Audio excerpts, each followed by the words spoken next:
রাষ্ট্রপতি নির্বাচনের তফসিল ঘোষণা করেছে নির্বাচন কমিশন। ২০ আগস্ট অনুষ্ঠিত হবে ২৩তম রাষ্ট্রপ্রধান নির্বাচনের ভোট গ্রহণ। সাংবিধানিক নিয়ম মেনে এই নির্বাচন সম্পন্ন করার সব আয়োজন চলছে বলে জানিয়েছে ইসি। মানিক শিকদারের রিপোর্ট।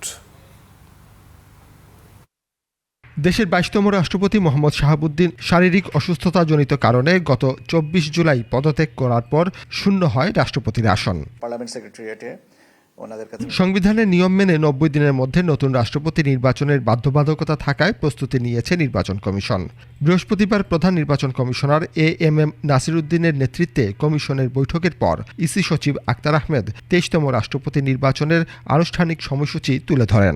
মনোনয়নপত্র দাখিলের তারিখ হচ্ছে ১৩ই আগস্ট ২০২৬ বৃহস্পতিবার সকাল ১০টা থেকে বিকাল ৪টা পর্যন্ত।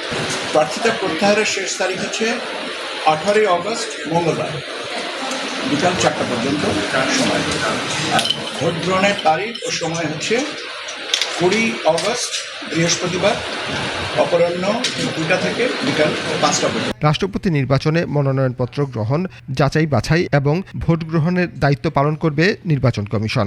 প্রার্থীর সংখ্যায় একজনের বেশি না হলে বিনা প্রতিদ্বন্দ্বিতায় নির্বাচিত ঘোষণা করা হবে। আমরা ভোটার তালিকা পেয়েছি, ভোটার তালিকা এবং শিডিউলটা আমরা রেডি করে আপনাদের শিডিউলটা আপনাদেরকে জানিয়ে দিলাম। সংসদীয় গণতন্ত্র চালুর পর ১৯৯১ সালে একাধিক প্রার্থী হওয়ায় রাষ্ট্রপতি নির্বাচনে ভোট করতে হয়েছিল। এরপরই প্রতিবারই বিনা প্রতিদ্বন্দ্বিতায় রাষ্ট্রপতি নির্বাচিত হয়েছেন। মানিক শিকদার, ২১ টেলিভিশন, ঢাকা।